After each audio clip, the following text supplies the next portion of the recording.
inaad dhanka wanaagsan wax ka eegtaa micnaheedu ma aha oo keliya inaad mar walba faraxsanaato. sidoo kale waa inaad garato waqtiyada adag in ay weli jiraan maalmo wacan oo ka dambeeya. waad gaari doontaa waxaad ku haminayso oo khayr iyo wanaag u horseedayo naftaada iyo bulshadaba. mar aad gaartidba ha dheeraato ama ha dhawaato, alle talo saaro, ilaahay ku hoojin maayo, waayo isaga ayaa balan qaaday ee ha kaa go'naato gaaristeeda. qiimaha ay naftaadu ku yeelanayso bulshada dhexdeeda adiga ayaa iska leh. haddaad isku aragto qof liita oo aan waxba qaban karin, xaqiiq qof liitaad noqonaysaa.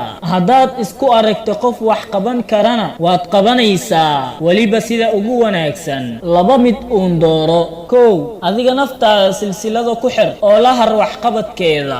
labo, ama naftaada aamin inay wax tari karto oo horumar samayn karto. ku dadaal wixii qiimo kuu samaynaya, allana kaalmayso. hana caajisin oo ha isdhiibin, samirkana badi, qadarkana rumaysnow. hore u soco, xitaa sida diinka oo kale aad u socotide, xitaa 10,000 jeer guuldarayso, laakiin haniyad jabin. maalin uun baad arki doontaa adoo bulshada ka dhex iftiimaya. muslimka kartida badan wuu ka khayr badan yahay muslimka awoodiisa aamini waaya. uma noolid inaad qof kasta farxad geliso, waxba kaama gelin wax qof kasta kaama laysanayo. shalay way tagtay, wanaag iyo xumaanba berina lama gaarin. mar walba maanta ku noolow intaad doonto, mar uun baad dhiman doontaa. u noolow maalin kasta sida ay daqiiqadii dunida kugu dambaysay oo kale. noloshaada quraxdeedu waxaa saldhig u ah hadba sida aad ugu faraxsan tahay. farxaduna waa mid aad abuuran karto. haddii aad doonaysid in aad farxad ku noolaato, ha faalaynin waqtiyada xumaa ee aad soo martay,